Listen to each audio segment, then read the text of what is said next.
Welcome, friends. I'm Hemant Agarwal, host and coordinator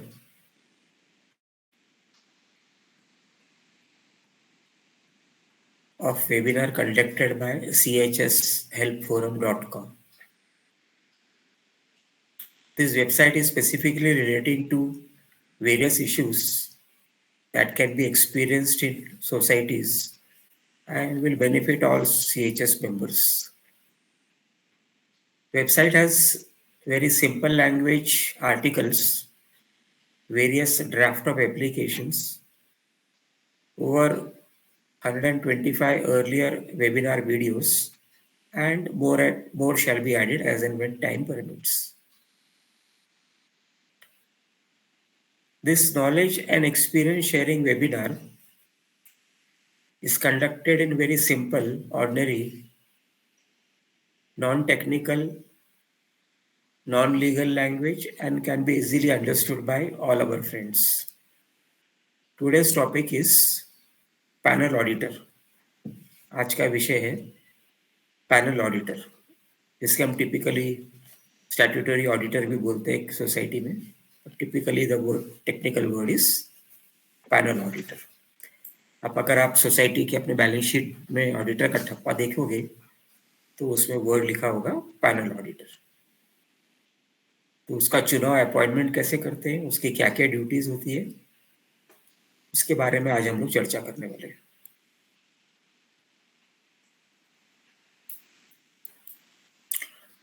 Today we are covering only basic points relating to appointment and duties of auditor relating only and only to cooperative housing societies. There are other types of societies. Agricultural है, milk है, sugar है, premises है, वगैरह वगैरह. But we are covering only today, because it is a vast thing, we are covering only cooperative housing societies. The key word is housing societies, and not for any other type of societies. Since the topic is very vast, विषय इतना बड़ा है कि एक 30 minute के session में वो cover करना पॉसिबल नहीं होगा. However, आज का जो सेशन है उसमें हम सारे बेसिक और इम्पोर्टेंट पॉइंट्स तो कवर कर ही लेंगे. जानकारी के लिए बताएं कि panel auditor should be minimum qualification जो उसका प्रिस्क्राइब्ड है वो है GDCA, government diploma in cooperation and accountancy. ये जो डिप्लोमा है ये कोऑपरेटिव डिपार्टमेंट खुद कंडक्ट करता है. कोई चार्टर्ड अकाउंटेंट इंस्टीट्यूट या कोई एसोसिएशन या कोई फेडरेशन या और कोई ये GDCA का प्रोग्राम कंडक्ट नहीं कर सकता. भले लोग ट्रेनिंग देते होंगे, लेकिन डिप्लोमा का जो अथॉरिटी है कंडक्ट करना वो सिर्फ कोऑपरेटिव डिपार्टमेंट है. और मुंबई में ये divisional joint registrar, short form में अगर हम बोले तो DJR कंडक्ट करता है. In Mumbai it is conducted only and only by DJR. If panel auditor name is not on the official impanel list, DJR जो है वो हर 2-2 साल में एक लिस्ट घोषित करता है, प्रकाशित करता है, पब्लिश करता है. तो वो लिस्ट 2 साल के लिए वैलिड होती है और ये पब्लिकेशन सिर्फ DJR कर सकता है. अगर पैनल ऑडिटर का नाम इस ऑफिशियल लिस्ट में नहीं है तो auditor can not conduct audit. इसके लिए पैनल ऑडिटर को अपॉइंट करने के पहले आपको उसका एम्पैनलमेंट नंबर लिस्ट में चेक करना है. उसको एक कार्ड भी दिया जाता है, परिचय पत्र. उसमें वो नंबर भी लिखा होगा और उसमें स्टार्ट डेट, उसका टेन्योर, उसका जो अवधि है उसका ऑन डेट और ऑफ डेट दोनों लिखा होगा. ये list is available online also. or in the local federation office also, or at the DGR office also. This panel auditor should have basic working knowledge.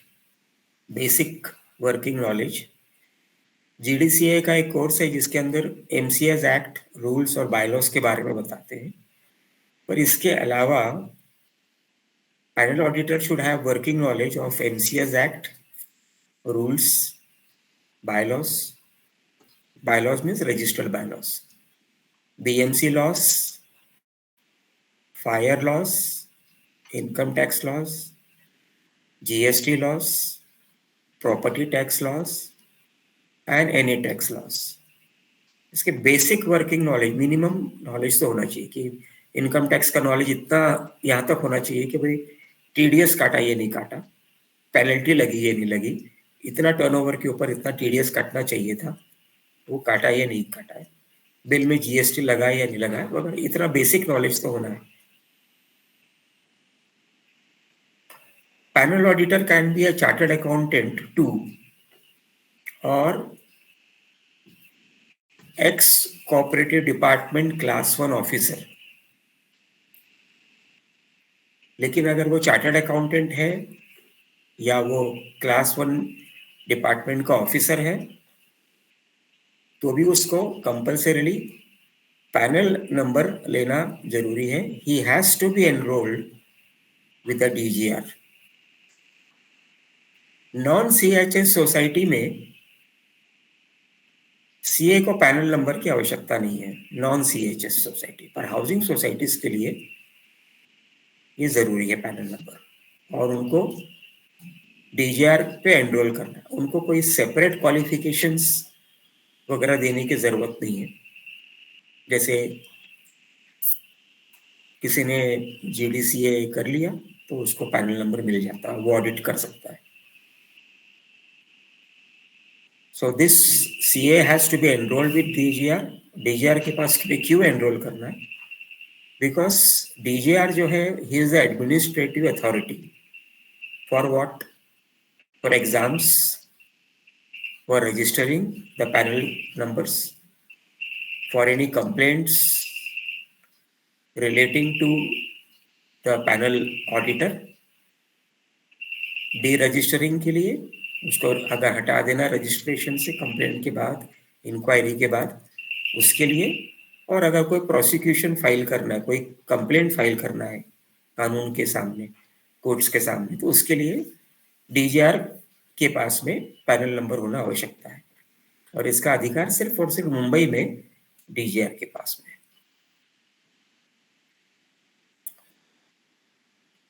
The panel auditor should have basic knowledge of management of CHS affairs, housing society affairs, accounts, taxation. जैसे हमने अभी बताया थोड़ी देर पहले, taxation का मतलब हो गया income tax, GST, profession tax, property tax, any tax वगैरह हो गया. उसको इसके लिए पता होना चाहिए क्योंकि जब वो ऑडिट करता है तो उसको देखना है कि अकाउंट्स के बेसिक पैरामीटर्स फॉलो हुए या नहीं हुए, वाउचर्स बने या नहीं बने, सपोर्टिंग्स है या नहीं है, इस रकम के ऊपर TDS काटा या नहीं काटा है, ये बिल में GST दिया हुआ है कि नहीं दिया हुआ है, वगैरह वगैरह. मेंबर के बिलों में GST लगाया है नहीं लगाया, रजिस्ट्रेशन हुआ या नहीं हुआ है, प्रोफेशन टैक्स कटा है या नहीं कटा है स्टाफ के सैलरी से, एंड एक्सेट्रा. पैनल ऑडिटर का काम है प्रीवियस पिछले फाइनेंशियल ईयर का ऑडिट देखना, और अगर पिछले फाइनेंशियल ईयर का ऑडिट नहीं हुआ है, उसके सामने previous audit report, balance sheet वगैरह नहीं है, your account should be duly audited, supported by previous audit report, then only उसके बाद ही ये जो पैनल ऑडिटर है वो करंट फाइनेंशियल ईयर को ऑडिट कर सकता है. एंड ऑडिट करने के बाद में should file the relevant report with the deputy registrar, DR जिसको हम बॉम्बे में कहते हैं, या AR, assistant registrar, for various compliances. इसका मतलब ये हुआ कि अगर पैनल ऑडिटर है तो उसको पिछले साल का ऑडिट का पूरा स्टेटमेंट देखना है, क्योंकि क्लोजिंग बैलेंस वगैरह वगैरह चेक करना है, ऑडिट रिपोर्ट देखनी है ऑडिट हुआ है या नहीं हुआ है। और अगर बैलेंस शीट नहीं बना हुआ है पिछले साल का, ऑडिट रिपोर्ट नहीं बना है, तो वो करंट ईयर का उसको ऑडिट करने का अधिकार नहीं है। Please remember that. उसका एक काम और है कि मैनेजिंग कमेटी जो आज सामने दिखाई दे रही है उसके, क्या वो ड्यूली इलेक्टेड है या नहीं है। अगर है तो उसका रिटर्निंग ऑफिसर का सर्टिफिकेट चाहिए अपॉइंटमेंट का। 2014 के बाद में इलेक्शन कंपलसरी किया हुआ है। कंपलसरी का मतलब है रिटर्निंग ऑफिसर के थ्रू ही इलेक्शन होगा, और इलेक्शन के तुरंत बाद रिटर्निंग ऑफिसर एक सर्टिफिकेट देता है जिसमें ये बोला जाता है कि भाई ये 1 से 11 लोग मैनेजिंग कमिटी बोल के अपॉइंट हुए, managing committee, not office bearers. तो ये आरओ का काम है, रिटर्निंग ऑफिसर। अगर रिटर्निंग ऑफिसर का सर्टिफिकेट नहीं है तो इट मीन्स एमसी यानी managing committee is legally not entitled to sign balance sheet, income and expenditure, and panel audit should not do the audit of the current year. अगर उसको ऐसा लगता है कि ये मैनेजिंग कमिटी गैर कानूनी है, क्योंकि गैर कानूनी है तो वो बैलेंस शीट में साइन नहीं कर सकती है। बैलेंस शीट में साइन होने के बाद ही पैनल ऑडिटर उस करंट एफवाई का साइन कर सकता है। ऐसा नहीं है कि दोनों तीनों सब साथ में करेंगे।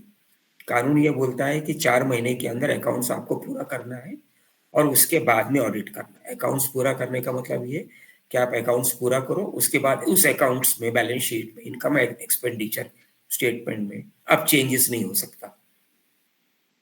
ऑडिटर का हक का दायरा नहीं है ये बोलने का कि नहीं ये चेंज करो वो चेंज करो। Final balance sheet INE, income and expenditure, जिसको हम typically profit and loss statement भी बोलते हैं, उसमें तीनों जनों का सिग्नेचर है, चेयरमैन, सेक्रेटरी, ट्रेजरर और any authorised person in the managing committee meeting, कि भाई ये पर्सन नहीं है इस समय, इसके लिए इस पर्सन को अथोराइज किया जाता है, साइन कर लें। So there should be a proper resolution. जो रेजोल्यूशन आपको फाइनल ऑडिटर को देना है। तो एसेंशियली असर ये निकलता है कि अगर मैनेजिंग कमिटी गैर कानूनी है तो उसको बैलेंस शीट वगैरह पे साइन करने का अधिकार नहीं है, एंड पैनल ऑडिटर उस साल का ऑडिट नहीं करना चाहिए और तुरंत उसको अपना रिपोर्ट डीआर के पास में फाइल कर देना है कि I went to this society, I checked out, this thing is not there, they could not produce, yet they have signed on the balance sheet. I cannot do the audit for this society. This is for records and necessary action.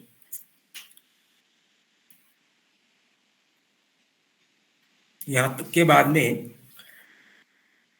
Panel auditor आता है, उसको क्या क्या करना है, उसको सारी meetings के डॉक्यूमेंट चेक करने हैं, जितना भी मिनट्स है मैनेजिंग कमेटी का मिनट्स है, आपने कितने मैनेजिंग कमेटी होल्ड किया। बायला बोलता है कि 12 मैनेजिंग कमेटी मिनिमम होल्ड करना है एक साल में, हर साल हर महीने एक है मैनेजिंग कमेटी मीटिंग, तो उसके मिनट्स चेक करना है, क्योंकि उसका एसेंस वो अपने ऑडिट रिपोर्ट में डालेगा, स्टेटमेंट देगा। मैनेजिंग कमेटी की मीटिंग इतना हुआ, एजीएम इस तारीख को हुआ, ऐसे ऐसे हुआ, इतने एसजीएम हुए, उसको प्रॉपरली नोटिस और एजेंडा का पन्ना, agenda document plus minutes of managing committee, MC, AGM, AGM check करना है। और ये भी चेक करना है कि ये जो एजीएम या एसजीएम हुआ वो सेक्शन 75, सेक्शन 81, सेक्शन 82, 82 और रूल 69 का कंप्लायंसेस हुआ या नहीं हुआ। उसका एक काम और है, records and registers updation check करने का। सिंकिंग फंड में एंट्रीज हुई है नहीं हुई है, सिंकिंग फंड रजिस्टर मेंटेन करना होता है सोसाइटी में, नॉमिनेशन रजिस्टर मेंटेन करना है, मॉर्गेज रजिस्टर मेंटेन करना है, प्रॉपर्टी रजिस्टर मेंटेन करना है, फिक्स्ड एसेट्स रजिस्टर मेंटेन करना है। IJ वगैरह वगैरह कितने रजिस्टर्स हैं, करीबन 17 एक्ट रजिस्टर वर्णन दिया हुआ है एक्ट और बायलॉज में। तो उसको काउंटर चेक करना है, अकाउंट पेपर चेक करने हैं उसको। अकाउंट पेपर का मतलब हो गया ट्रायल बैलेंस हो गया, वाउचर्स हो गए, बैंक के फिक्स डिपॉजिट रिसिप्ट्स हो गए, FDR, सिंकिंग फंड का प्रॉपरली ईयर मार्क किया या नहीं किया हुआ FDR में, रिपेयर फंड का, रिजर्व फंड्स, रिजर्व डिपॉजिट्स, अगर कोई कॉर्पस फंड है या और कोई बैंक इन्वेस्टमेंट्स है या म्यूचुअल फंड इन्वेस्टमेंट्स है या गवर्नमेंट बॉन्ड्स हैं, ये सारे फिक्स्ड एसेट्स वगैरह वगैरह के रजिस्टर में मेंशन किया है या नहीं किया है, उसको भी रिमार्क में देना है। हम लोग आज तक ये समझते रहे कि बैंक में सिर्फ सिंकिंग फंड, सोसाइटी जो है अपने सिंकिंग फंड का पैसा, रिपेयर फंड, रिजर्व फंड के पैसे सिर्फ बैंक में ही FDR बना सकते हैं।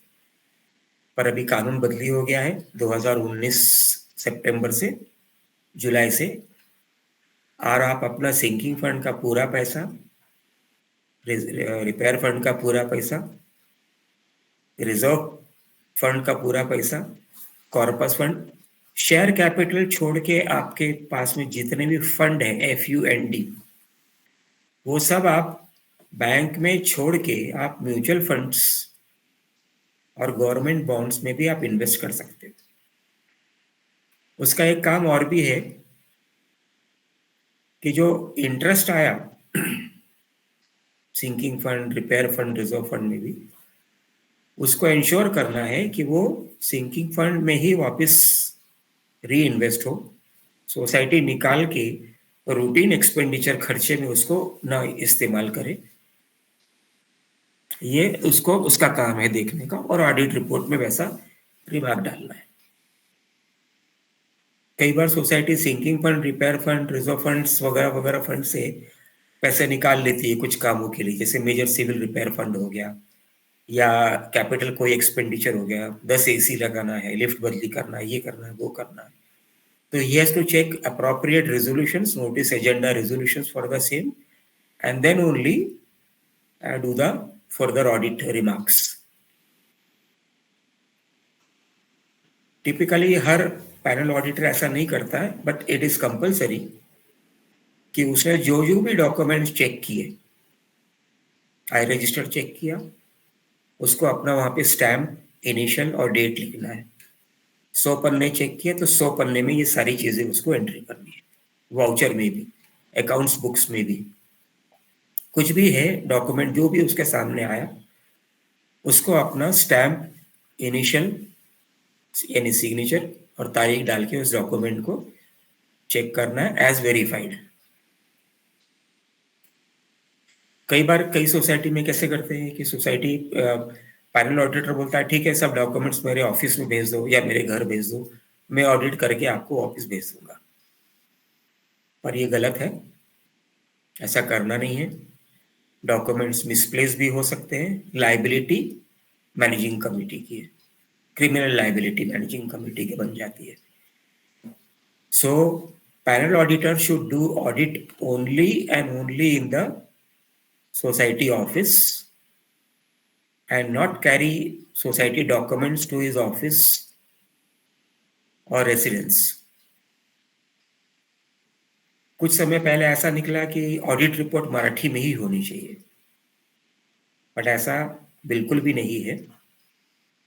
Depending on the demand of the society, panel auditor has to submit his report in the language which the society wants, English और मराठी। कुछ और इलाके में हिंदी के भी ऑडिट रिपोर्ट बनते हैं। बॉम्बे में टोटली टिपिकली इंग्लिश और मराठी में ही बनता है typically. As per cooperative department fee structure for panel auditor, it is 100 rupees per member basis. अगर आपके सोसाइटी में 90 मेंबर है तो उसका ऑडिट फीस होगा 100 रुपया multiplied by 90 is equal to 9,000 rupees. ये उसका ऑडिट फी हो गया। बट इसके अलावा रिलेवेंट इंसिडेंटल्स भी वो आपको चार्ज कर सकता है। वो ये बोल सकता है कि इसका जेरोक्स कॉपी निकालना है, ऑडिट रिपोर्ट का एक कॉपी दूंगा, अगर एक्स्ट्रा कॉपी चाहिए तो इतना एक्स्ट्रा लगेगा।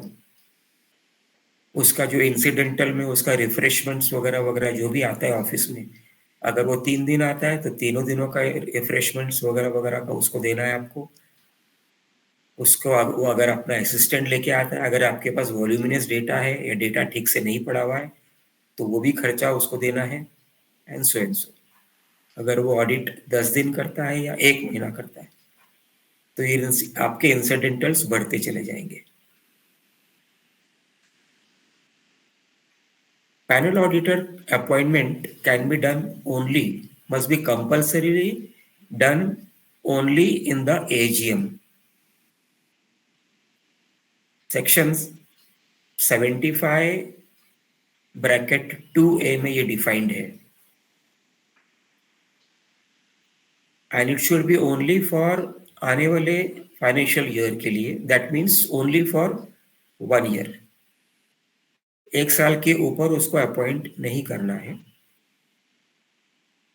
एजीएम के 30 दिनों के अंदर उसको अपॉइंटमेंट लेटर देना है, plus attach with the AGM resolution copy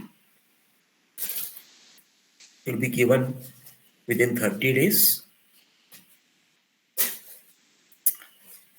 technically bylaw में लिखा है एजीएम के मिनट्स 90 दिनों तक आप बांट सकते हो, लेकिन बायलॉ में ये भी लिखा हुआ है कि एजीएम का मिनट जो सबसे फर्स्ट मैनेजिंग कमेटी की मीटिंग होने वाली है, जैसे उदाहरण के तौर पे आपने एजीएम लिया 30 सितंबर को, last date for the taking of the AGM,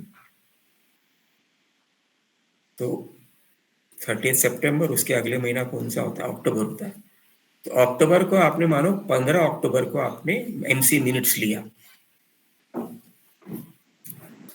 तो 15 अक्टूबर को आपको ये एजीएम का मिनट्स फाइनलाइज करना है।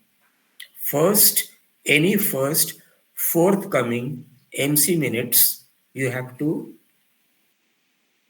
Prepare the minutes and present it to the managing committee. आप फुर्सत से जनरल बॉडी के मेंबर को बांटते रहो, उसके लिए आपको 90 दिन का समय बायलॉज में दिया हुआ है, रिमेंबर, एक्ट में और रूल्स में नहीं दिया हुआ है। लेकिन ऑडिटर को अपॉइंट करने का 1 महीने के अंदर उसको लेटर दे देना है विद अ रेजोल्यूशन, ये एक्ट में दिया हुआ है, और it has to be uploaded on the cooperative department website, or physical copy should be handed over and acknowledged in the local DR's office. अगर आपने ये नहीं किया तो डीआर के पास चॉइस है पैनल ऑडिटर को अपॉइंट कर देना, क्योंकि 30 दिनों के बाद में उसी का सिर्फ अधिकार बचता है पैनल ऑडिटर को अपॉइंट करने का, एंड उसका ये अपॉइंटमेंट इज फाइनल। अगर आपने पैनल ऑडिटर को लेटर दे दिया हुआ है तो पैनल ऑडिटर को आपको एक्सेप्टेंस लेटर देना है, ये बोल के कि I accept your offer letter, appointment letter, and I will do the audit for fourth coming financial year. Example के तौर पे financial year 2025-2026। There is no need for any NOC from the previous auditor, because auditor typically is appointed only for 1 financial year only. तो पिछले साल का auditor का objection आने का या लेने का कोई प्रश्न ही नहीं आता है। Panel auditor can not make any content changes. कोई भी मैटर है, कोई भी वर्ड्स है, कोई भी फिगर्स है, पैनल ऑडिटर को अधिकार नहीं है बैलेंस शीट में या इनकम एंड एक्सपेंडिचर में या कोई भी फाइनेंशियल स्टेटमेंट में या कोई भी रिकॉर्ड्स एंड रजिस्टर्स में चेंज करने का, उसको बिल्कुल भी अधिकार नहीं है। अगर वो चेंज करता है तो it means it is called as material alteration and it is punishable under IPC, अभी बीएनएस हो गया है, and under 146 MCS Act. Panel auditor is entitled to issue directions to MC to comply with statutory requirement. जैसे panel auditor बोलता है MC को कि भाई ये आपको मिनिमम करना ही करना है, पर उसका ये डायरेक्शन है, ये इन ए वे से ऑर्डर पकड़ लो, क्योंकि उसका non compliance is equal to dismissal और even debar or prosecution of the managing committee. But the panel auditor is not entitled to suggest or advise or consult or write accounts or write records and register or whatever else. उसका ये काम नहीं है और उसको वो ये नहीं करना चाहिए. कई सोसाइटी में ऐसा देखा जाता है कि वो अकाउंटेंट है, वही पैनल ऑडिटर बन जाता है, रिटर्निंग ऑफिसर है, वो मल्टीपल जॉब करता है, वो पैनल ऑडिटर का भी काम करता है. ये कभी भी नहीं अलाउ करना चाहिए. पैनल ऑडिटर में coordinate with the internal auditor.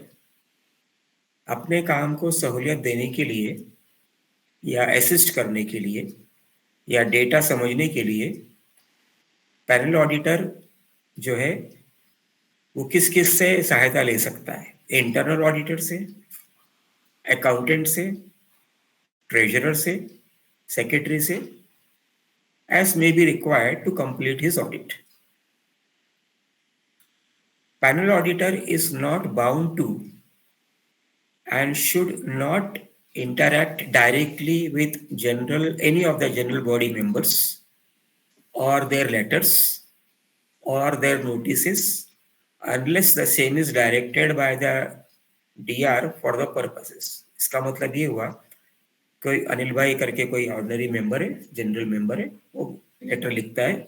किसी किसी की फितरत होती है टाइम पास करने के लिए नोटिस लिखते जाने का, लेटर लिखते जाने का, जबरदस्ती का, अपना अस्तित्व, अपना महत्व सामने रखने के लिए, और वो ऑडिटर को भी देता है. ऑडिटर उसको लेना है बिगैर एक्नॉलेजमेंट के, फाड़ के उसी के मुंह पे फेंक देना है. उसके पास से बिल्कुल भी नहीं लेना है, ना उसका कोई काम है उस चीज को लेने के लिए. However, अगर वो मेंबर डीआर के पास में जाता है और बोलता है ये ऑडिट के इश्यू में ये लेटर है, पैनल ऑडिटर नहीं ले रहा है, आप उसको डायरेक्ट करो इसका कंप्लायंस करने के लिए, तो ये डीआर की डिस्क्रिशन, मर्जी के ऊपर है, वो पैनल ऑडिटर को डायरेक्ट करे या ना करे. टिपिकली वो डायरेक्ट नहीं करेगा क्योंकि उसका काम भी नहीं है वो चीज. Panel auditor can not be appointed or decided in a managing committee meeting or in a special general body meeting. Since appointment criteria is mandated compulsory only under section 75(2)(a), which is part of AGM, only and only AGM.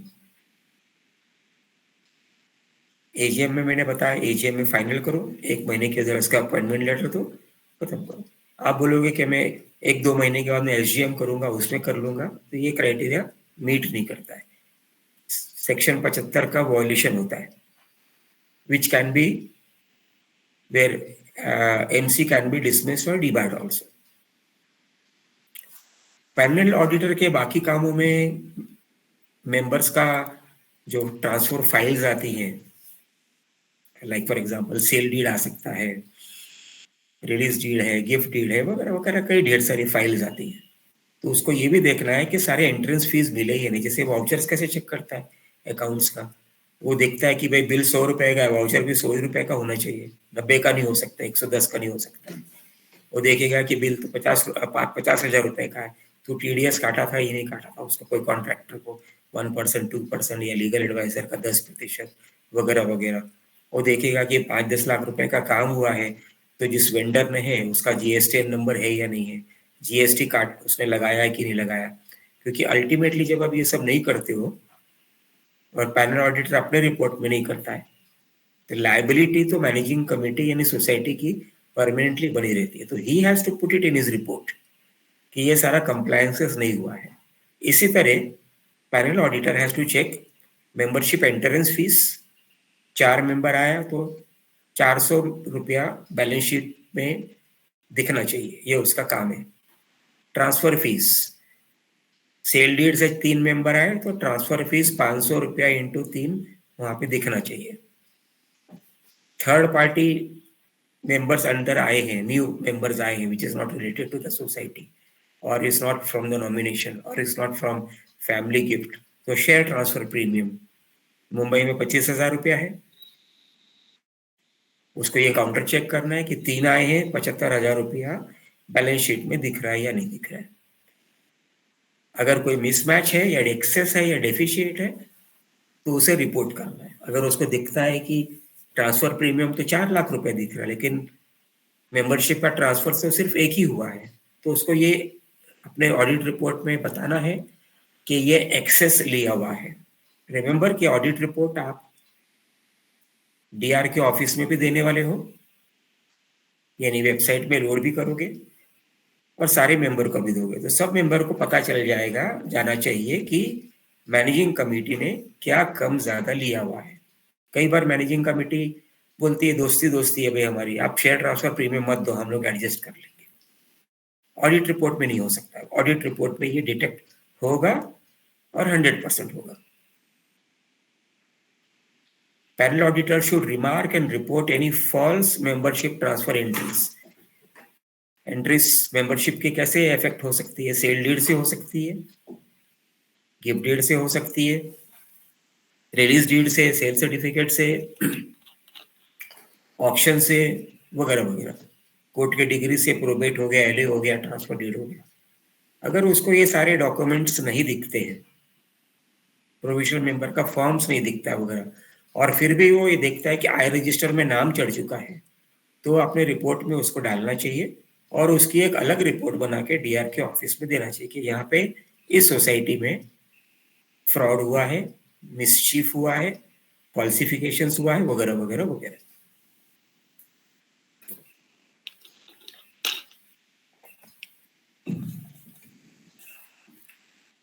Expense के जो vouchers हैं, it should match with the quotations and such quotation should match with MC minutes. MC भी होगा, 100 रुपए security को दिया, bill है, quotation उसको मैच करना है, 100 रुपए का ही कोटेशन है ना, बिल भी 100 रुपए का है ना, वाउचर भी 100 रुपए का बना है ना, बैंक स्टेटमेंट भी 100 ही रुपए का है ना, ये काउंटर मैच करना है उसको। बड़ा खर्चा है तो एसजीएम में सैंक्शन हुआ था क्या, उसका रेजोल्यूशन चेक करना है, उसका कोटेशन चेक करना है। अगर कोई एक्सपर्ट को अपॉइंट किया हुआ है अपने आर्किटेक्ट को या सिविल इंजीनियर को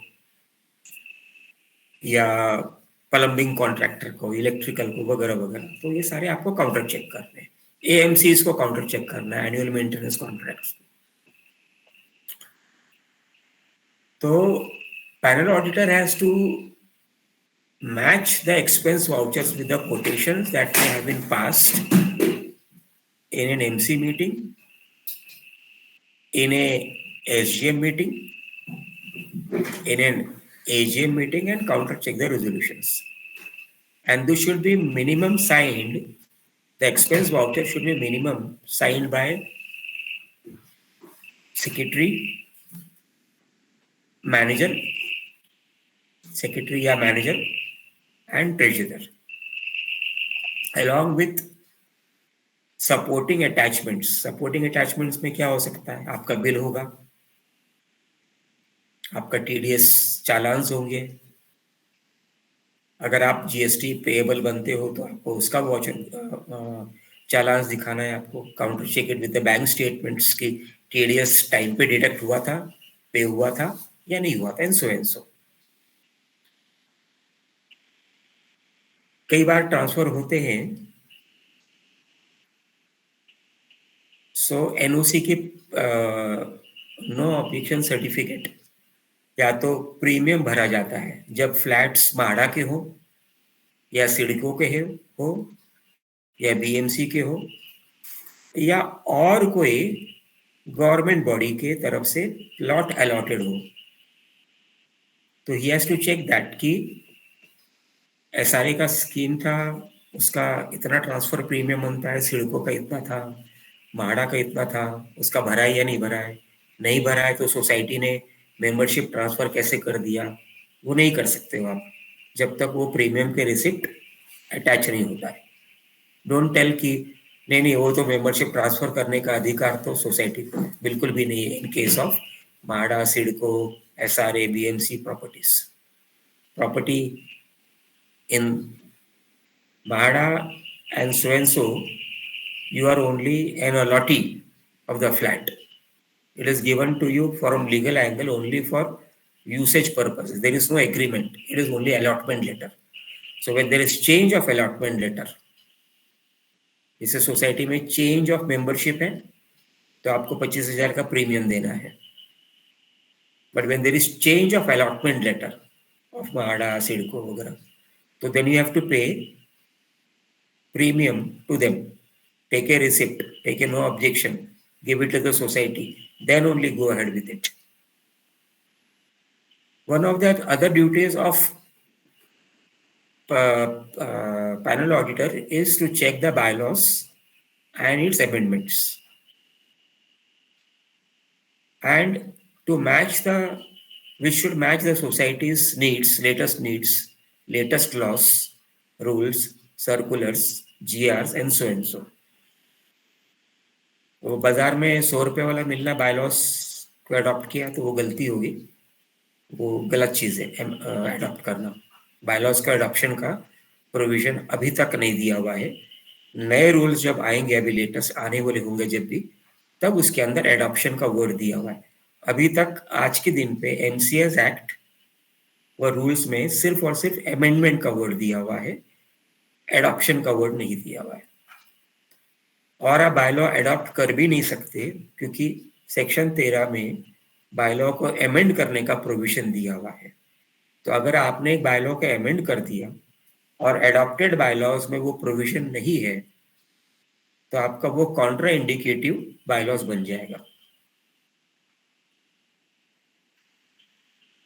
panel auditor is bound to recommend criminal prosecution against DR on any financial misappropriations or mismanagement or mishandling or manipulating or cheating or swindling by the MCs, जो भी उसने डिटेक्ट किया होगा उसको एक लेटर देना है डीआर को कि मेरे ऑडिट के दौरान मैंने ये सारी चीजें ऑब्जर्वेशन किया या आपके रिकॉर्ड्स और फर्दर एक्शन के लिए मैं दे रहा हूँ। डीआर का काम है आगे इंक्वायरी करना, जो भी कुछ करना, वो सारी चीजें। पैनल ऑडिटर के रिपोर्ट के बेस पे डीआर सू मोटू सेक्शन 83 के अंदर में इंक्वायरी लगा सकता है। उसके लिए बाकी सोसाइटी का ये मेंबरों का कंसेंट की जरूरत नहीं है। Panel auditor to check returning officer MC appointment reports, शुरू में उसने अपॉइंट किया उसका रिपोर्ट देखना है। उसके बाद में कोई रेजोल्यूशन हुआ है तो रेजोल्यूशन लेटर, एमसी में रेजोल्यूशन अप्रूव हुआ है कि नहीं हुआ है, वैकेंसीज कैसे अराइज हुई, रेजोल्यूशन से वैकेंसीज हुई, कोई मर गया, कोई भाग गया, कोई रिजाइन कर गया, कोई बेच गया वगैरह, को ऑप्शंस कैसे हुए हैं वो उसको चेक करना है। डिक्वालिफिकेशंस, डिस्क्वालिफाइड वाला बंदा तो एमसी में नहीं बैठा है, डीबार हुआ हुआ एमसी मेंबर तो एमसी में नहीं बैठा हुआ है। ये सारी चीजों को डिटरमाइन करके उसको रिकॉर्ड बनाना है कि एमसी का स्टेटस क्या है आज के दिन पे, ऑडिट रिपोर्ट के दिन पे।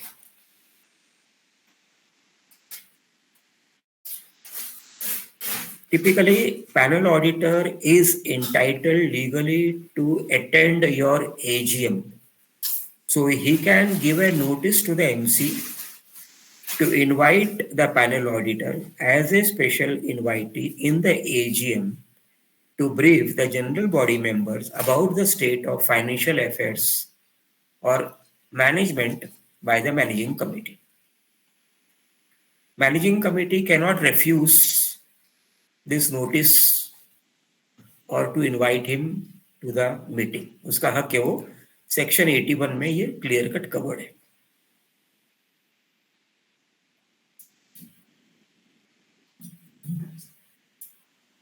Auditor is not liable, responsible for any of his audit proceedings, remarks to the MC or GB, and works as an independent authority.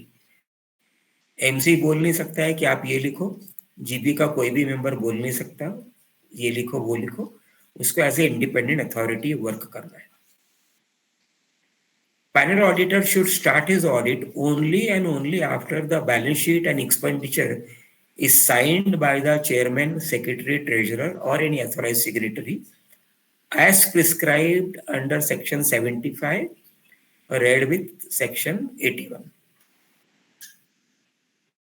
ये होने के बाद में उसे ऑडिट शुरू करना है. ऑडिट में वो बोलेगा कि मैंने इस तारीख को ऑडिट शुरू किया, इस तारीख को खत्म किया, और अपना स्टैंप लगाएगा, सिग्नेचर लगाएगा, डेट लगाएगा हर पन्ने में, इंक्लूडिंग द शेड्यूल्स, क्योंकि उसको काउंटर चेक करना है वो शेड्यूल को with the balance sheet and income and expenditure and records and registers. अभी वो शेड्यूल में आउटस्टैंडिंग स्टेटमेंट भी होता है, मेंबर डिफॉल्टर मेंबर के स्टेटमेंट भी होते हैं. वो उसको कहाँ से चेक करना है? रिकॉर्ड्स रजिस्टर से चेक करना है, अकाउंट बुक से चेक करना है. Panel auditor is supposed to be granting a grade to the society, A B वगैरह जो भी है वो, डिपेंडिंग ऑन उसने किस सोसाइटी ने कितना कंप्लायंसेस किया या नहीं किया हुआ है. Panel auditor is not entitled or authorized to do test audit or re-audit as required under section 81(2), 81(2), 81(6). Typically, panel auditor will give you Form A, that is the audit memo, which gives complete details of the society, managing committee, members, records and registers, share certificates, managing committee, special general body, AGM meeting schedules, etc. Any panel auditor giving vague,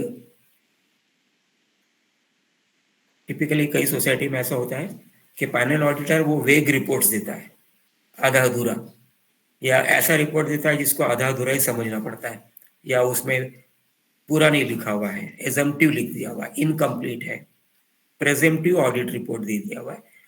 Then it should be duly report, the MC should duly report to the DGR कि भाई ये panel auditor fit नहीं है, इसको panel से बाहर निकालो, और डीआर को डायरेक्ट करो कि हमारे को न्यू पैनल ऑडिटर अपॉइंट करके दे.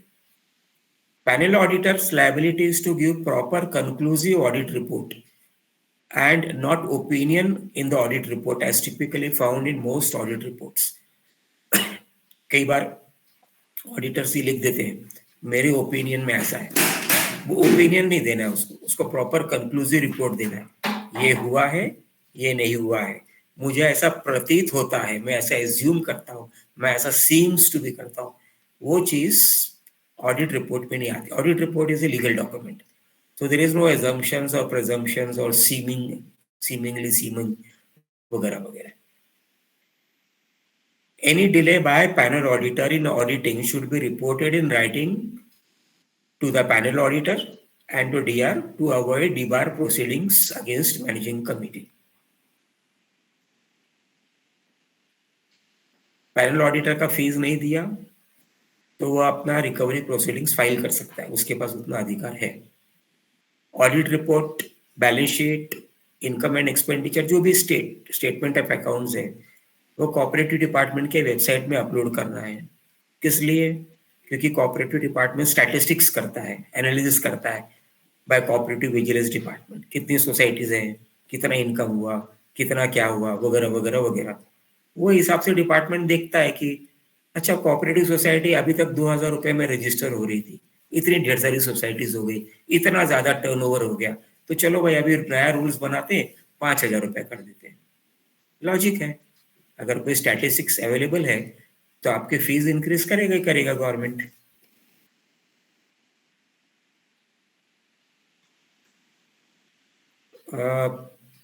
Panel auditor's duty is not just to do audit, but also to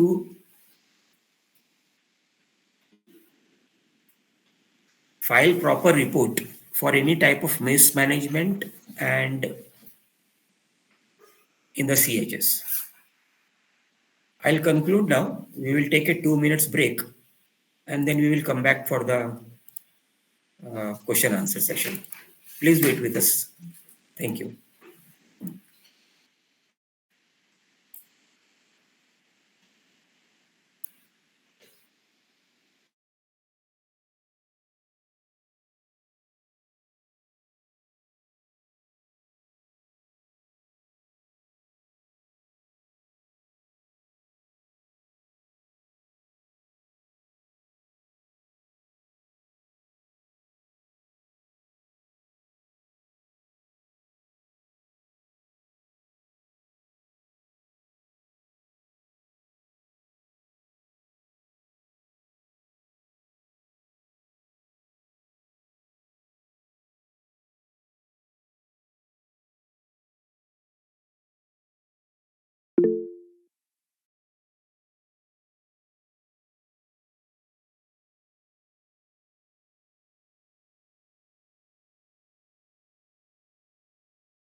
Welcome back, friends.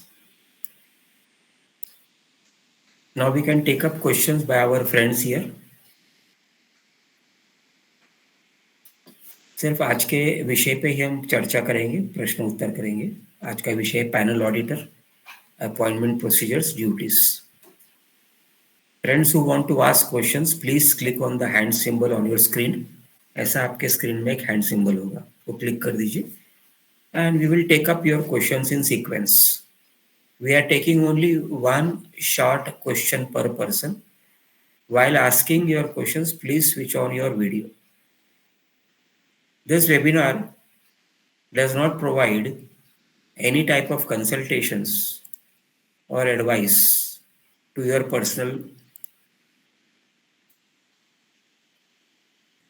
problems.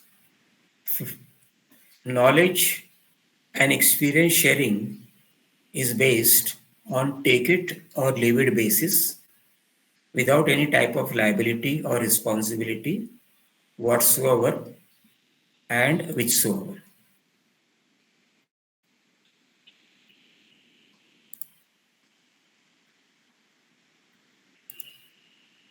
Our first question is by Mr. Ganpat Rathod. Mr. Ganpat, please.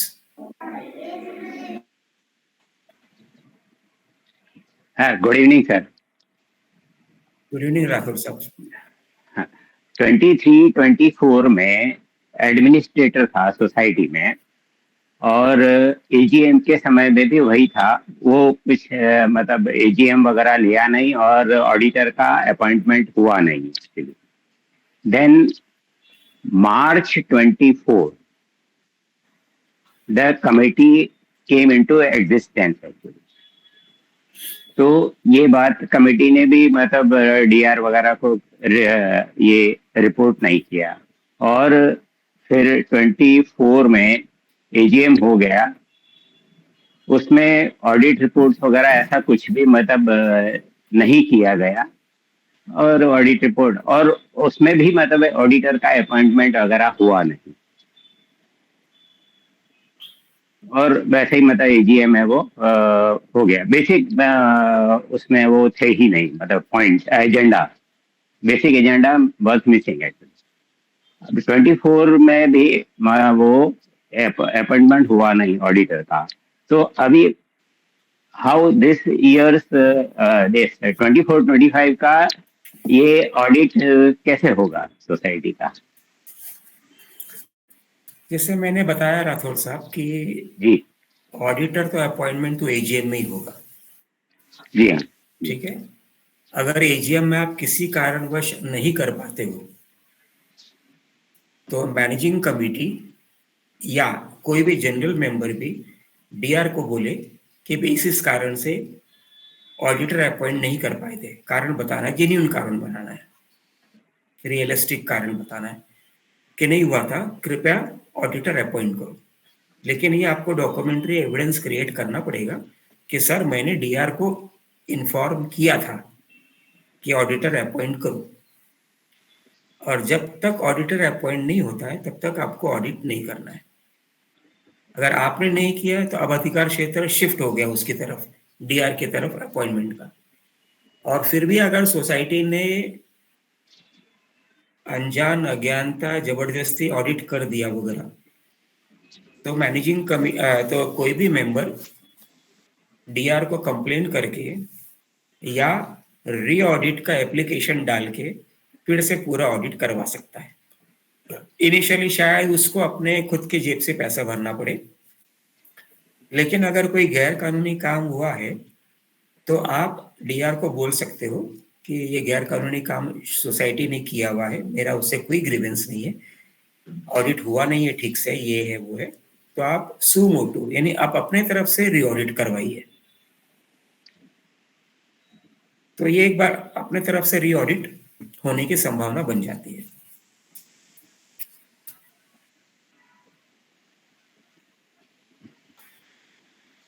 Okay, और कोई प्रश्न इस, है राठौर इस साहब? हाँ, यही कि मतलब इस बार भी ऑडिट तो होगा नहीं, क्योंकि मतलब वो ऑडिटर का अपॉइंटमेंट हुआ नहीं। भाई आपसे अगर हो सके तो आप मैनेजिंग कमेटी को कोऑपरेट करो, इन्फॉर्म करो, हेल्प करो, या अगर नहीं करना चाहते हो तो दूसरे तरीके से इनडायरेक्टली हेल्प ऐसा करो कि आप डीआर को जाके बोलो कि भाई ऐसा ऐसा यहाँ पे मिसमैनेजमेंट हो रहा है, कृपया इंटरफेयर करिए, हस्तक्षेप करिए, हेल्प करिए या अपॉइंट करो। ये भी एक हेल्प ही हुआ, क्योंकि आप अपने मैनेजिंग कमेटी के भले विरुद्ध में कंप्लेंट करने जा रहे हो, उसको विरुद्ध नहीं बोलते, बट बाकी सोसाइटी मेंबर के हित के लिए आप कंप्लेंट कर रहे हो।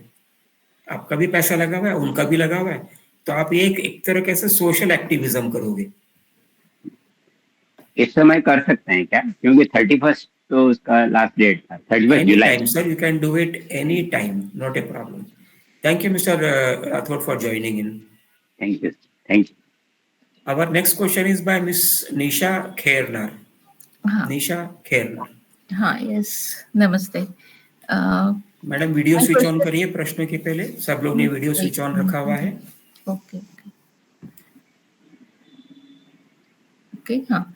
My question is the same procedure for panel auditor appointment is for apartment, condominium of apartment है क्या?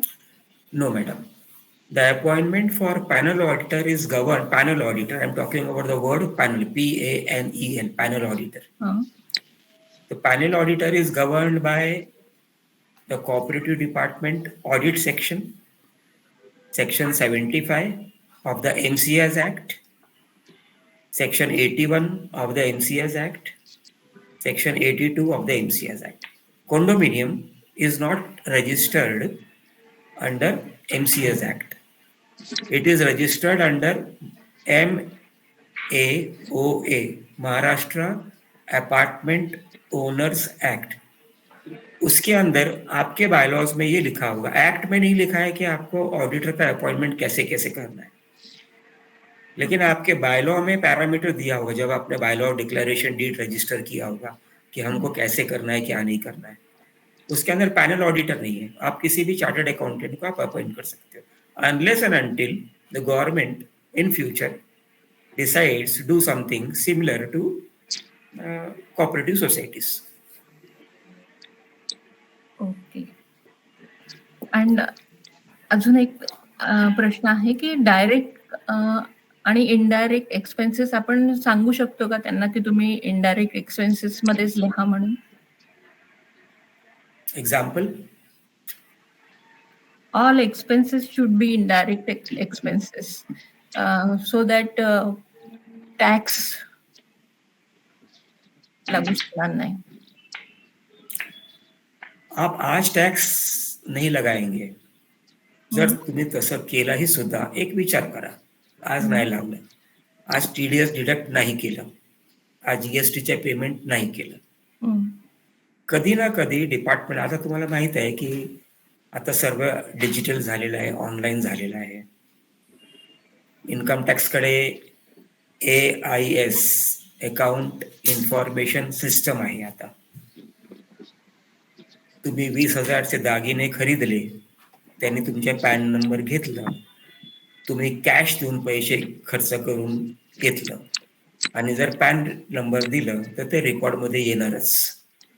आणि रेकॉर्डमध्ये आलं म्हणजे ते इन्कम टॅक्स डिपार्टमेंटच्या AIS सिस्टममध्ये जातो.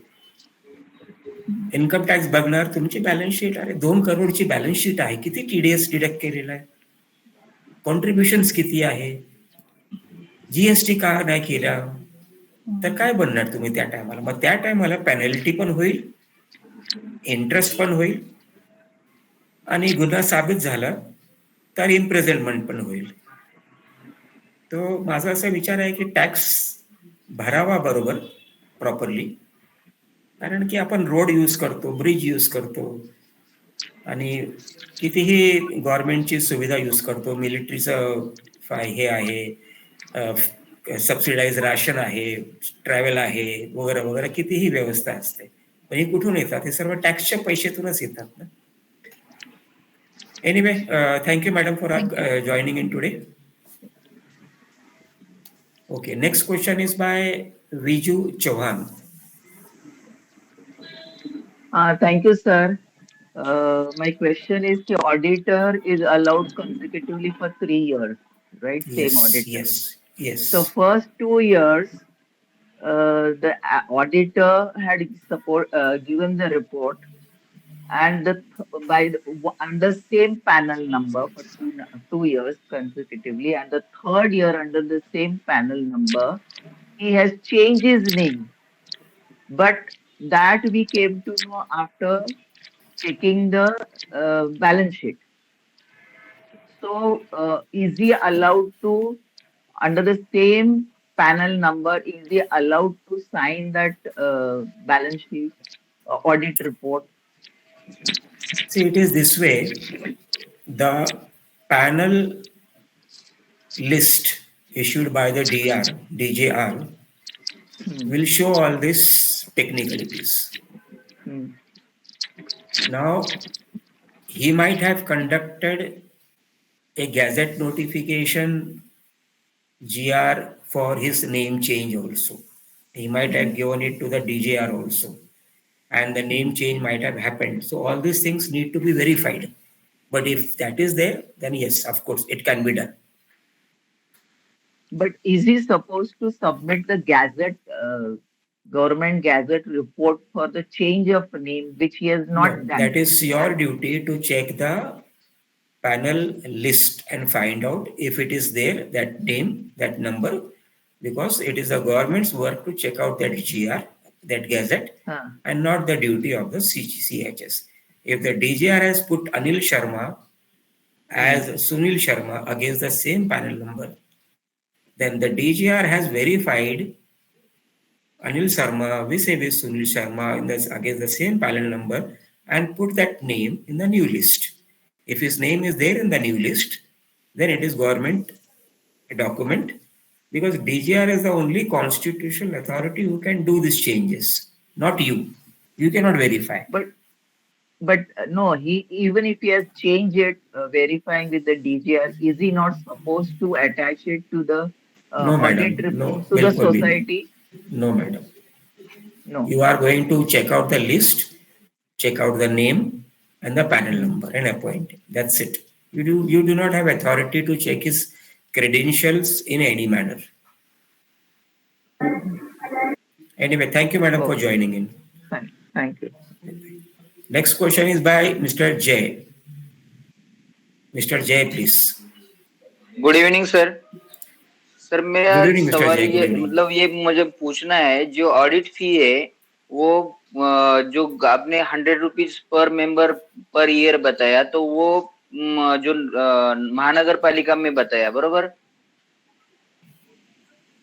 वो सेक्शन 81 में पूरे महाराष्ट्र के लिए सेम दिया हुआ है, खाली अच्छा, हाउसिंग तो सोसाइटीज उसमें के लेकिन लिए नहीं। जो लॉ में जो फीस है, तो उसमें नगर पालिका में 75 रुपीज है और उसमें 40 रुपीज, ग्राम पंचायत में 40 रुपीज है, तो वो कैसा करना चाहिए? अगर वैसा कोई नोटिफिकेशन है, मेरे जानकारी में नहीं है, मैं मुंबई से हूँ, तो मुंबई में तो यही नोटिफिकेशन है। अलग अलग सोसाइटी जैसे हाँ सर, मुंबई में तो 100 रुपीज ही लेते हैं। हाँ, अगर बाकी एरिया और नगर पालिका एरिया है ना, उसमें अलग अलग लेते हैं। अभी फॉर एग्जांपल मैं थाना ग्रामीण में रहता हूँ, तो इधर 40 रुपीज मतलब एज पर लॉ 1960 के हिसाब से 40 rupees per member per year ऐसा आपने ये कहाँ देखा है 40 रुपीज? लेना चाहिए वो सब। आपने कोई नोटिफिकेशन देखा हुआ है ये 40 रुपीज का? सर हाँ, ये जो 1992 में जो GR आया है ऑडिट फी का, उसमें लिखा हुआ है। आपको ध्यान है कि MCS एक्ट अमेंड हो गया है 2013 में, उसमें अगर जो आपकी ऑडिट फी जानकारी है ना, में उसमें ऑडिट फी में भी चेंजेस हो गए हैं। जो पहला था 1992 का GR था, उसके बाद शायद 2014 का एक GR निकला है, तो उसमें दोनों में भी ऐसा ही लिखा है। लेकिन पहला जो था उसमें 100 रुपीज, 75 रुपीज और 40 रुपीज ऐसा लिखा है। ठीक है, मेरे जानकारी में नहीं है सर ये चीज, जैसे मैंने बताया। सर मैं अगर आप कह रहे हो व्हाट्सएप पे हूँ मैं, ग्रुप पे मैं अब आपको भेज देता हूँ मैं। हाँ, okay sir, thank you very much, okay, भेज दीजिएगा। Thank you. Next question is by mister Yogesh. Mister Yogesh, Is I am audible? Where are you sir? अच्छा ठीक है, हाँ मिस्टर योगेश बोलिए। Is I am audible, sir? Am I, Yes, sir? please. Yes. Okay. Go ahead. Actually, good evening, sir. I have one question. Suppose one society is formed in the year 2015, and thereafter a new AGM has been conducted by the MC members for the past 8 years. Now the society wants to complete the proceedings of audit report of this financial year 24-25, but they have not appointed any auditor. So now the MC member insists me to have a audit report of past 7 years, including 2024 to 2025. So what is the auditor's duty in this case? Can you advise me? Last 7-8 years, or audit is also not done, or only AGM is not done? AGM also not done, and audit report is also not done. Both. Okay. So in this case, you have to write to the DR, deputy registrar or assistant registrar, stating this position, request him to appoint a panel auditor, and he will do the same at cost and consequences of the society. So now I am asking them to have my appointment if the AGM made in 2024-25, and afterwards for the backdated, I am insisting them to have a audit from the deputy registrar. That's a No, sir. that's No, your sir. It is not talking going to about? happen. That cannot happen. The audit sequence will have to be maintained. The closing balances, etc., will have to be maintained till you see the last audited report. If you are an auditor, you cannot do audit of any further years, subsequent years. Okay, जैसे Hemant sir, उदाहरण के तौर पे आपने 23-24 तक का audit नहीं किया हुआ है, आप ऐसा कह रहे हो कि पिछले 8 साल से 23-24 तक का ऑडिट के लिए DR को अपॉइंट करने दो, मुझे आप 24-25 के ऑडिट के लिए अपॉइंट करो। हाँ, हाँ हाँ ये नहीं हो पाएगा, आपको सीक्वेंस मेंटेन करना पड़ेगा। करंट डेट तक का अपॉइंटमेंट सिर्फ और सिर्फ डीआर कर सकता है, क्योंकि आपने सेक्शन 75 के अंदर में एजीएम लिया ही नहीं, अकाउंट्स पास किया ही नहीं, ऑडिटर भी अपॉइंट नहीं हुआ, क्योंकि एजीएम ही नहीं हुआ तो आप ऑडिटर कहाँ से अपॉइंट करोगे? क्लोजिंग बैलेंसेस ही नहीं है कहीं से, आपको ऑडिट रेक्टिफिकेशन रिपोर्ट ही नहीं आपने सैंक्शन किया, पास किया। तो ये सब चीजें सिर्फ और सिर्फ वही डीआर के पास अथॉरिटी है बाईपास करने को, ये सब चीज। तो डीआर मेरे को 7 से 8 साल का ऑर्डर दे सकता है ऑडिट के लिए, अगर उसको मैं रिक्वेस्ट करूँ तो? सोसाइटी को रिक्वेस्ट करना है, सोसाइटी को रिक्वेस्ट करने का, ओके। सोसाइटी के लेटर हेड में रिक्वेस्ट होगा, परिस्थिति, सिचुएशन, सिनेरियो, इवेंट बताना पड़ेगा कि क्यों नहीं हुआ, रिक्वेस्ट देना पड़ेगा कि कौन करा जाए ये सब डिले और अपॉइंट करो आप। थैंक एक यू बार सर। वो अपॉइंट होता है, फिर उसको अपॉइंट करने के बाद में अथोराइज्ड ऑफिसर को अपॉइंट करना पड़ेगा एजीएम लेने के लिए, तब जाके आपका पूरा सीक्वेंस रेगुलराइज होगा। मैनेजिंग कमेटी अब एजीएम नहीं ले पाएगी। ओके, ठीक है sir, understood understood. Thank you, Mr. Yogesh, for joining in. Next question is by Mr. Paresh Shah. Mr. Paresh Shah. Sir, good evening, sir. Good evening, sir. Go ahead. Sir, I have a question. That is, in the financial year 2023-24, we had an internal auditor, and the same person is acting as statutory auditor in the next financial year. Okay. And the managing committee have not disclosed, while he was appointed as statutory auditor, that this person had acted as internal auditor. Till date, it was not disclosed, and during the income and expenditure account statement which that was disclosed in the this thing, what is the income and expenditure account, at that given time the matter opened, and we came to know that the same person has acted as internal auditor. Internal auditor, his appointment is done only and only in a GB meeting, Yes. not by the MC meeting. By So the now you cannot say कि मुझे पता नहीं है कि internal auditor appoint हुआ या नहीं हुआ। जेबी मीटिंग में हुआ ही नहीं था सर, जनरल बॉडी मीटिंग में हुआ ही नहीं तो फिर वो इंटरनल ऑडिटर का अपॉइंटमेंट गलत है, क्योंकि उसका फीस मैनेजिंग कमेटी अपने जेब से तो नहीं भरने वाली है, वो तो जनरल बॉडी के पैसे से ही जाएगा। और वैसे भी इस पॉइंट को साइड में रखिए, अगर वो इंटरनल ऑडिटर पिछले साल वाला करंट ईयर में पैनल ऑडिटर है actually, he can be appointed provided he does not do internal auditing of the forthcoming FY year. forthcoming. आते वाले साल का ही ऑडिट करेगा ना वो। जैसे अभी आते वाला साल आज के दिन में गिना जाए तो 25-26 हुआ, तो इस साल का ऑडिट जो करंट चल रहा है इसको फोर्थ कमिंग बोलेंगे, क्योंकि वो ईयर खत्म होने के बाद में आप करने वाले हैं। Right, fourth coming audit. So he has been appointed as statutory auditor for 25-26 also, sir, as statutory auditor. If his name is there in the panel list, if he's been appointed in an AGM, then it is okay. You cannot interfere with the previous year's internal auditor person with the current year. पिछले year में और कोई panel auditor होगा sir? वही आदमी first year में internal auditor बनता है और वही आदमी सब्सिक्वेंट ईयर में स्टैट्यूटरी ऑडिटर बनता है, और एमसी ने किसी को डिस्क्लोज नहीं किया कि ये बंदे ने इंटरनल ऑडिट किया। एंड सर, एज पर मैंने वही बोला कि इंटरनल ऑडिटर का अपॉइंटमेंट सिर्फ और सिर्फ जीबी में हो सकता है। One, okay. पिछले साल में इंटरनल ऑडिटर अपॉइंट हुआ नहीं हुआ उस चीज को साइड में रखिए। ओके, आज 25-26 के लिए पिछले साल वाला अनिल भाई को आपने अपॉइंट किया, उसका नाम अगर आप पैनल में है और उसको जीबी में सैंक्शन कर दिया तो दिस इज वैलिड इनफ।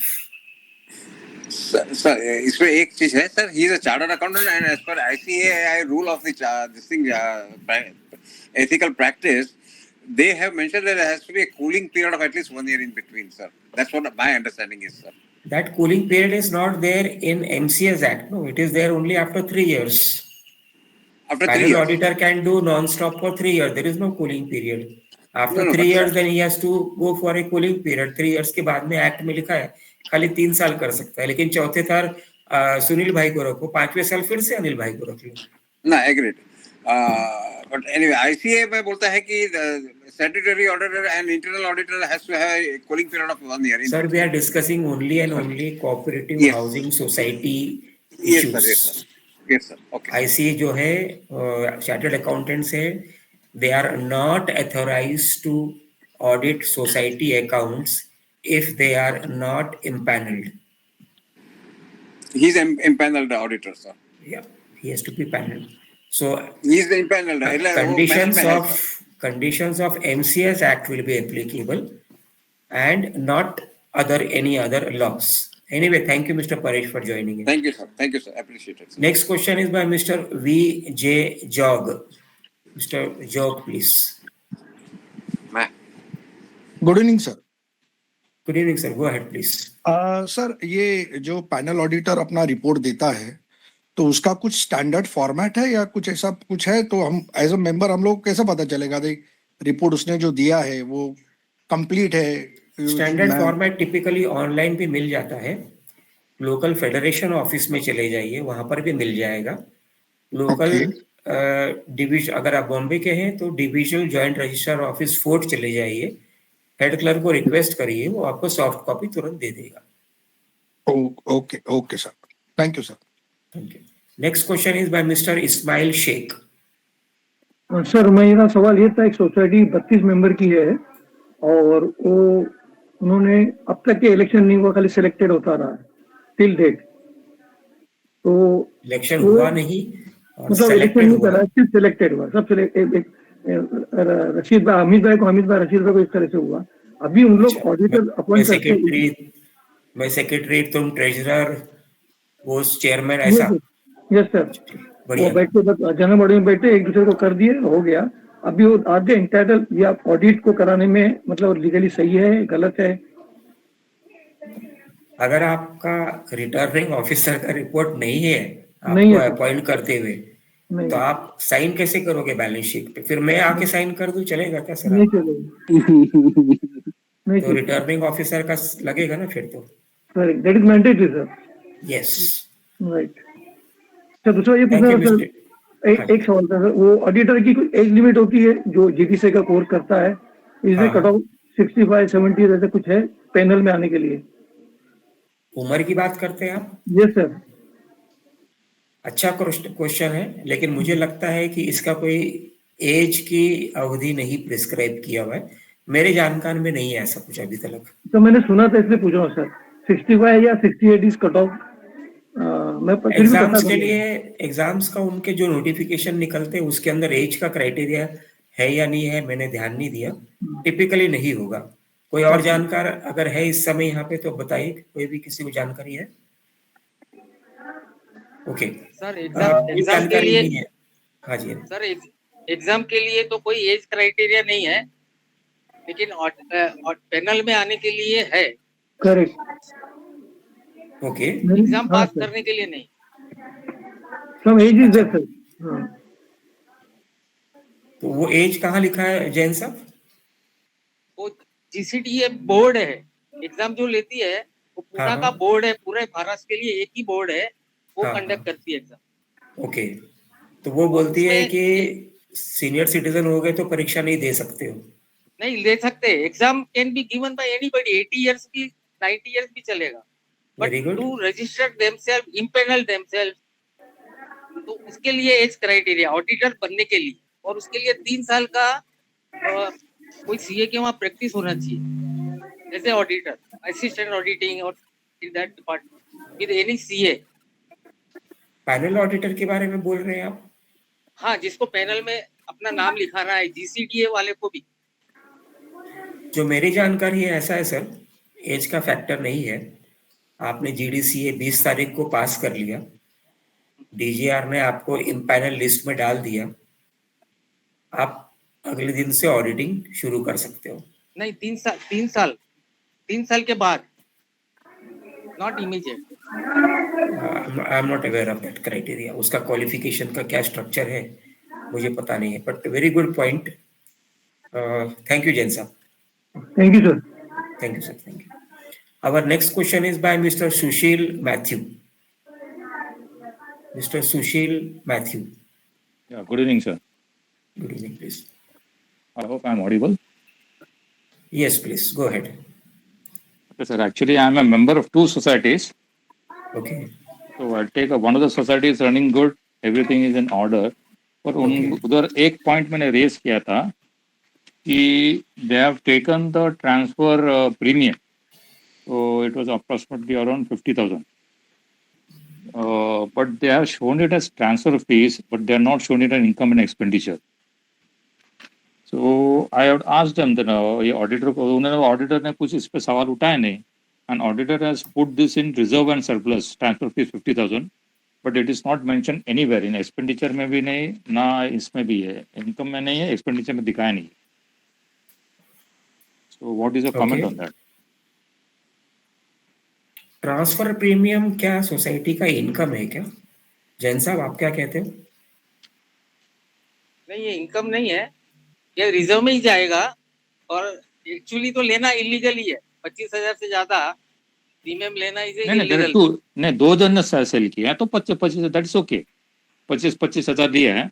नहीं, my question, I am sorry, I didn't complete the question. Let me complete the question. The question is क्या है, हालांकि इनकम में उन्होंने हेडिंग्स दिखाया है, transfer fees, transfer charges, entrance fee, पर तीनों भी जीरो दिखाया है, पर सरप्लस में उन्होंने 50,000 दिखाया है. That is false, I suppose so. That can I'm asking your opinion on it, that is why. And I told the committee that you're supposed to take the transfer fees and entrance fees, and this transfer charges or transfer premium has to be shown in a separate head. Yeah, it has to be. Otherwise, it will be presumed that you haven't taken the share transfer premium because it is not reflecting in the balance sheet. After 5 years. No, sir, it is reflecting in the balance sheet. It is reflecting in the reserve fund. No, it is not reflecting in the share transfer premium account. That's a then separate if it account. is not reflecting in the share transfer premium account, okay. After 5 years, what are you going to say? I am a disputant, I can raise a dispute after 5 years also. Then what will you say at that time? Where did that money go? So transfer premium account is a separate account itself? Yes. Oh, I am not aware about it. Okay. So all this money has to be shifted to the reserve fund. Jain sahab, barobar hai? So it cannot be shown in the income and expenditure. This No, is sir, just it is not an income. वो बाद में reserve. Sir, ये transfer premium का जो amount रहता है वो income में नहीं आना चाहिए, वो बैलेंस शीट में ही रिजर्व फंड के अंदर आना चाहिए, और उसका हर साल में जितना भी अमाउंट जमा हो रहा है उस डिस्ट्रिक्ट बैंक में होना जरूरी है. Thank you, Mr. Matthew. Can I take another question, sir? We have got 3 more people. Okay. We are running out of time. If I have time left on, then you may ask it after sir. Concluding of this session. Next question is by Mr. Sunil Narayankar, please. Sunil ji.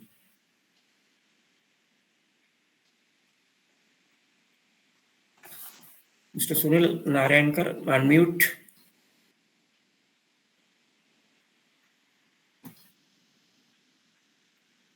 Okay, Mr. Francis Menezes, your question, please. Mr. Francis Menezes. Yes, sir. Regarding rectification report, it is not given in annual general meeting.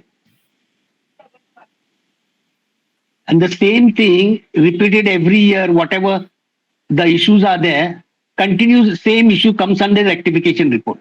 But this is not given in the annual general meeting. Okay. So have you made representations before the DR to debar the committee? No, it is brought to the notice of society's accountant. He never checked the files of documents, other things and all. But there is society's accountant. You have to write to the DR and not to the accountant. Okay. But auditor is there already. Audit is doing. He is not telling anything. You are the aggrieved party, sir, not the auditor, not the accountant, not the managing committee. An aggrieved party has to represent not before the accountant, not before the managing committee, not before the auditor, only and only before the DR office. Okay. Next question, Sunilji, can you unmute yourself?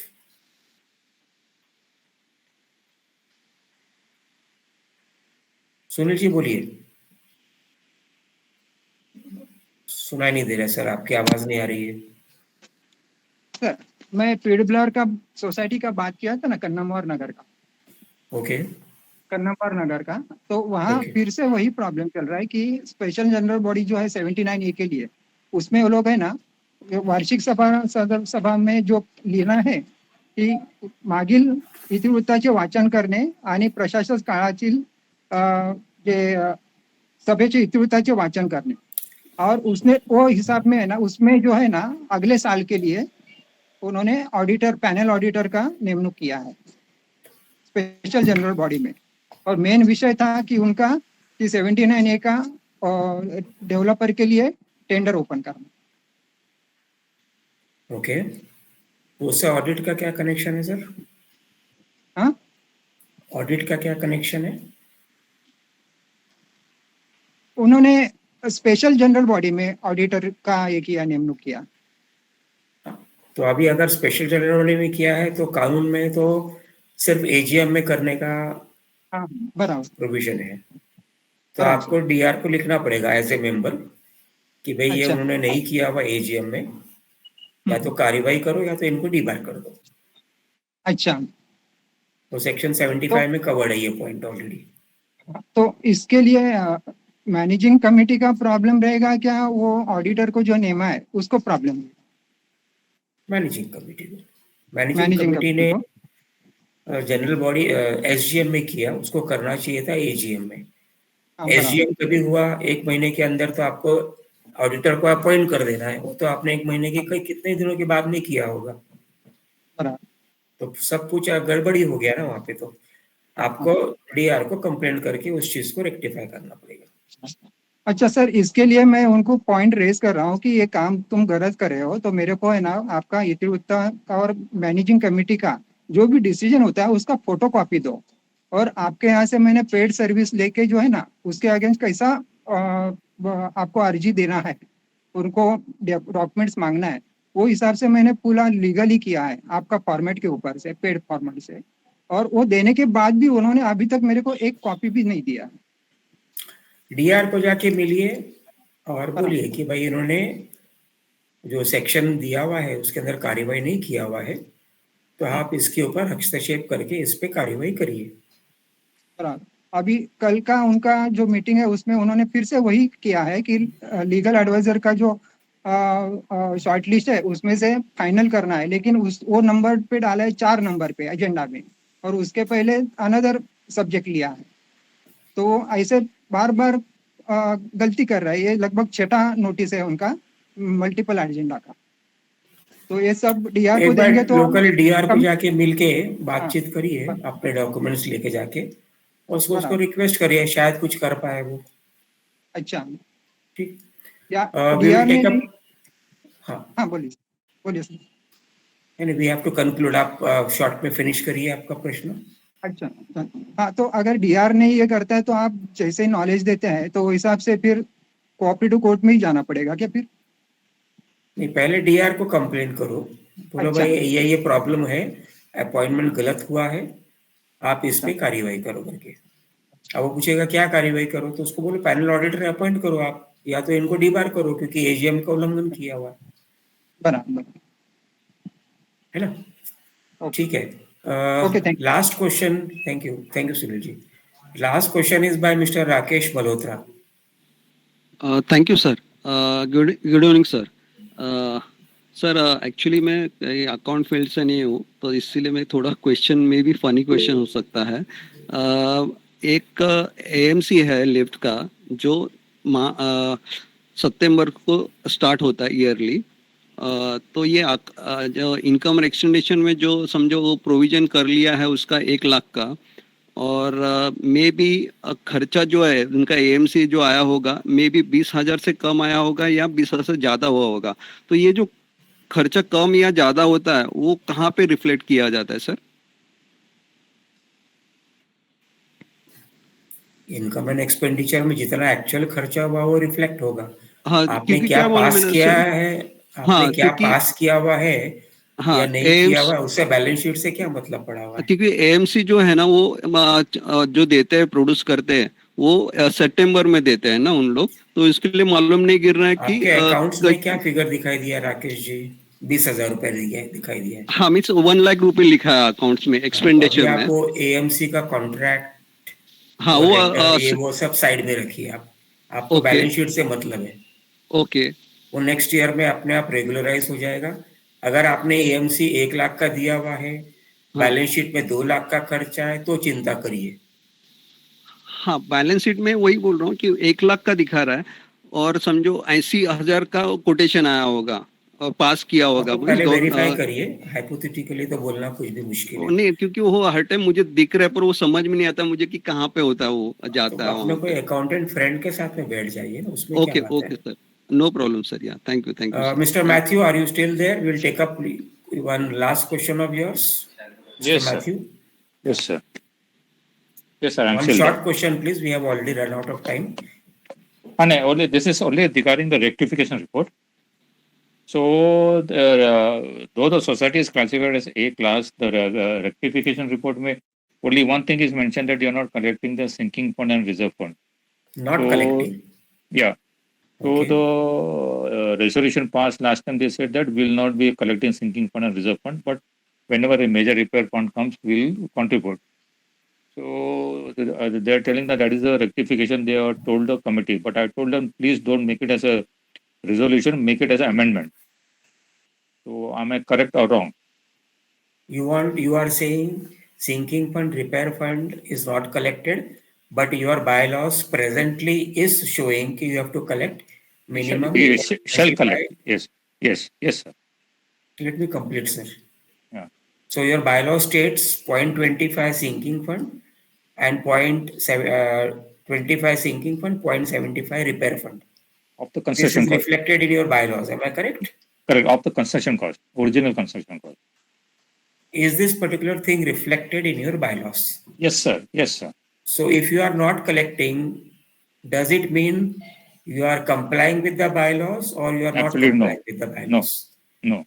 Does it also mean you are violating the bylaws? Absolutely. So if it means violating and not compliance, then their managing committee is doing what is called as negligence and omission, which is covered under section 73(1). Okay. Anyway, thank you friends for joining in. We will conclude today's webinar. With the permission of all our friends, we will conclude today's webinar. Thank you all friends for attending and supporting this knowledge and experience sharing webinar. Wishing all friends a healthy and peaceful life forward. Thanks. Thank you everybody. Same Till the next to you, webinar. sir.